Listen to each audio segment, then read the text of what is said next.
앞으로 상속주택은 최대 3년간 종합부동산세 중과세율 적용 대상에서 제외됩니다. 기획재정부가 지난 6일 내놓은 2021년 세법 개정 후속 시행령 개정안에는 종부세 완화 사항이 다수 담겼습니다.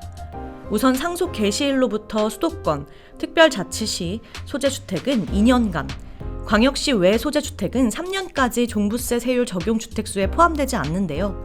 이는 예상치 못한 주택 상속으로 인해 과도한 종부세가 부과돼 일부 납세자가 세금 폭탄 논란을 제기한 데 따른 후속 조치입니다. 김태주 기재부 세제실장은 지난 4일 정부 세종청사에서 연 브리핑에서 상속주택은 본인 의사와 무관하게 예기치 못하게 취득하는 그런 주택인 점을 고려했다면서 갑자기 주택수가 늘어났을 경우에 중과세율이 적용되는 일을 방지할 필요가 있다고 말했습니다. 다만 이는 종부세 세율 적용에서만 제외되는 것임을 유의해야 하고요.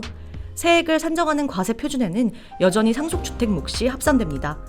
이와 관련해 기재부 관계자는 상속주택에 세제상 특례를 부여하는 것이 다른 측면에서 보면 과세 형평성 차원에서 문제가 될 수 있다면서 2, 3년으로 제한을 두고 과세 표준에는 포함하기로 한 것이라고 설명했습니다. 종부세 합산 배제 대상 주택에는 주택건설 사업자, 공공주택 사업자, 재개발 재건축 사업 시행자, 주택조합 등의 멸실 예정 주택, 시도 등록 문화재, 어린이집용 주택이 추가됐고요. 멸실 예정 주택의 경우 정당한 이유 없이 취득 후 3년 이내 없애지 않으면 종부세 합산 배제 혜택을 받을 수 없습니다.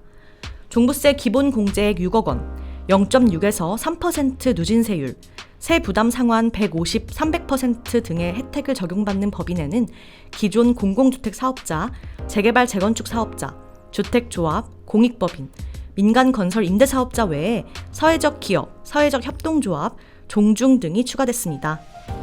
다만 정관상 설립 목적이 취약계층에 대한 주거지원 목적 등이어야 하고 이 목적에 쓰는 주택만을 보유한 경우에만 이런 혜택을 받을 수 있는데요. 세법 개정 후속 시행령 개정안 전반에 담긴 종부세 완화 기조에 관해 김 실장은 언론과 관계부처 등이 제기한 문제점을 바탕으로 그동안 검토한 사항을 이번 개정안에 담은 것이라면서 여당의 부동산 세제 완화 기조와는 전혀 관련이 없다고 설명했습니다. 기재부는 7일인 오늘부터 20일까지 이런 사항을 입법 예고하고 오는 2월 8일 국무회의를 열어 의결한 뒤 같은 달 9일부터 15일에 걸쳐 공포할 예정이라고 밝혔습니다. 이를 두고 여당을 중심으로 한 정치권의 부동산 보유세 완화 기조에 발을 맞춘 것이라는 시각도 존재하지만요.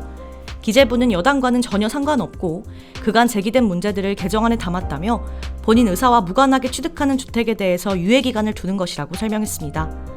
이상 바른부동산 뉴스였습니다. 좋아요와 구독 부탁드립니다. 감사합니다.